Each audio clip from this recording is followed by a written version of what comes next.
សូមអ្នកទាំងអស់គ្នាថ្ងៃនេះខ្ញុំមកប្រាប់អ្នកទាំងអស់គ្នាពីរបៀបធ្វើ Phoenix V2 នៅក្នុង Block Fruit Phoenix គឺជា fruit មួយប្រភេទដែលពិបាកធ្វើ V2 ខ្លាំងមែនតើអ្នកទាំងអស់គ្នាដើម្បីធ្វើ V2 បានអ្នកទាំងអស់គ្នាត្រូវការ mastery ចំនួន400និងលុយ fragment ទាំងអស់គ្នាបន្ទាប់ពីអ្នកទាំងអស់គ្នាមានរបស់ទាំងអស់ហ្នឹងហើយអ្នកទាំងអស់គ្នាត្រូវមកកោះដោហើយយើងទៅរកប្រាសាទមួយដើម្បីទិញ chip វាមករ៉ាទៅអ្នកហើយដើម្បីយើងទិញ chip វាបានយើងត្រូវការ fragment ចំនួន1000អ្នកគ្នាចំណែកឯ chip នេះវិញរយៈពេល2ម៉ោងយើងទិញបានតែម្ដងទេហើយសម្រាប់ការ red fruit Phoenix ដែរគឺវាពិបាកខ្លាំងមែនតើអ្នកគ្នាវាអត់ស្រួលទេសារតែវាមាន CB អ្នកគ្នាពេលដែលយើង red មុនដំបូងគឺស្រួលទេអ្នកគ្នាអត់មាន NPC ធម្មតាទេតែ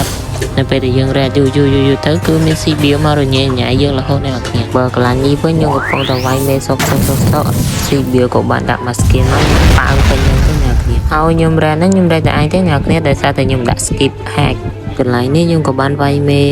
ងាប់អ្នកគ្នាហើយខ្ញុំក៏ទៅវាយ NPC តូចទៀតបំផុតខ្ញុំក៏ red វគ្គនេះឈ្នះអ្នកគ្នាហើយនៅពេលអ្នកទាំងអស់គ្នា red ឈ្នះហើយអ្នកគ្នានឹងជួប NPC មួយពេលដែលអ្នកទាំងអស់គ្នាឃើញ NPC នឹងហើយអ្នកគ្នាបើចំខ្លាចទេអ្នកគ្នាចូលមកអ្នកគ្នាជួយតាមខ្ញុំមកដែលមើលដំបូងអ្នកគ្នាជួយទី1និងជួយទី1ទៀតបញ្ជាក់អ្នកគ្នាកន្លែងហ្នឹងគឺជា skill ចុងក្រោយអ្នកគ្នា